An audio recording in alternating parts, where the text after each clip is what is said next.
A palavra pressão, em muitas vezes, pode parecer uma coisa simples, uma coisa que, eu estou sob pressão, eu preciso pôr um pouco de pressão no meu colaborador. Pressão no dia a dia, todos nós sofremos, no trânsito, na vida comercial. Alessandra, fala um pouquinho para nós, dentro do PIR, o que é a pressão e fala também para nós um pouquinho o que é o PIR. Vamos lá, Paula. Então, a pressão é bem isso que você comentou, né? É a pressão diária e o quanto que o colaborador, muitas vezes, ele passa por diversas adversidades. E a nossa proposta realmente é como que eu consigo aumentar a resiliência do meu profissional para que ele possa superar essas adversidades que ele vai encontrar no dia a dia.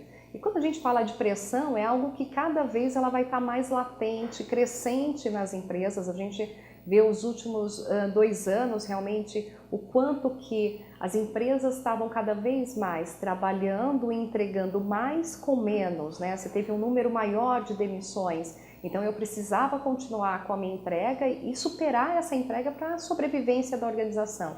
Então ela vai ficar realmente presente e como que eu consigo lidar com essa situação de forma realmente que o meu colaborador ele se sobressaia a essas adversidades.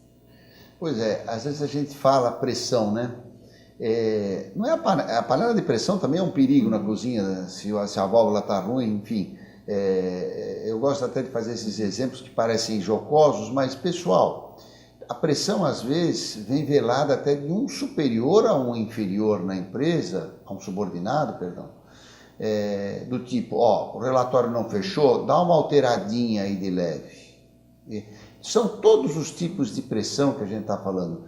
E aproveitando a Alessandra aqui hoje com a gente, Alessandra, como é que a gente consegue agregar alguma ajuda à empresa de medir essa pressão ou sanar essa pressão? Fala um pouquinho mais sobre essa ajuda que a S2 pode dar para as empresas, por favor.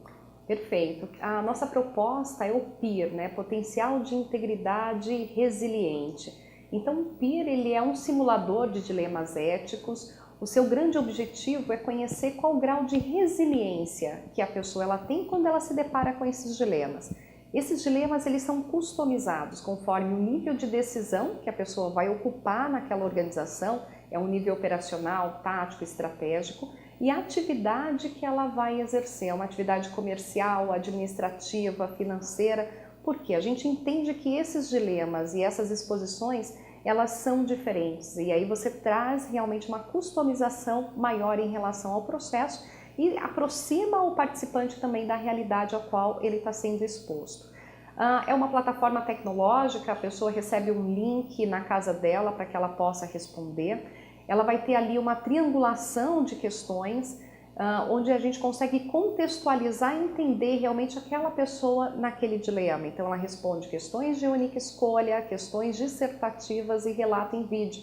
Então muito mais, Paulo, do que a gente identificar o que a pessoa fala, mas como fala, quais são as microexpressões, tom de voz, o comportamento. E aí sim eu consigo entender quais são os gatilhos comportamentais e trazer indicadores para a organização trabalhar melhor essa resiliência desse novo colaborador. Pois é, além do novo colaborador, o PIR, em via de regra, deve ser aplicado em toda a equipe, né? Porque aí você vê exatamente o nível de resiliência desse funcionário. Os novos, nem pensar, tem que realmente fazer. A gente que é leigo vê uma ferramenta espetacular e é em função dessa ferramenta que surgiu essa nossa parceria, né, Alessandra? Obrigado aí pela essa breve explicação do que é pressão, do que é o PIR e em breve nós vamos ter mais informações, gente. Por hoje é só. Muito obrigado, viu? Obrigada.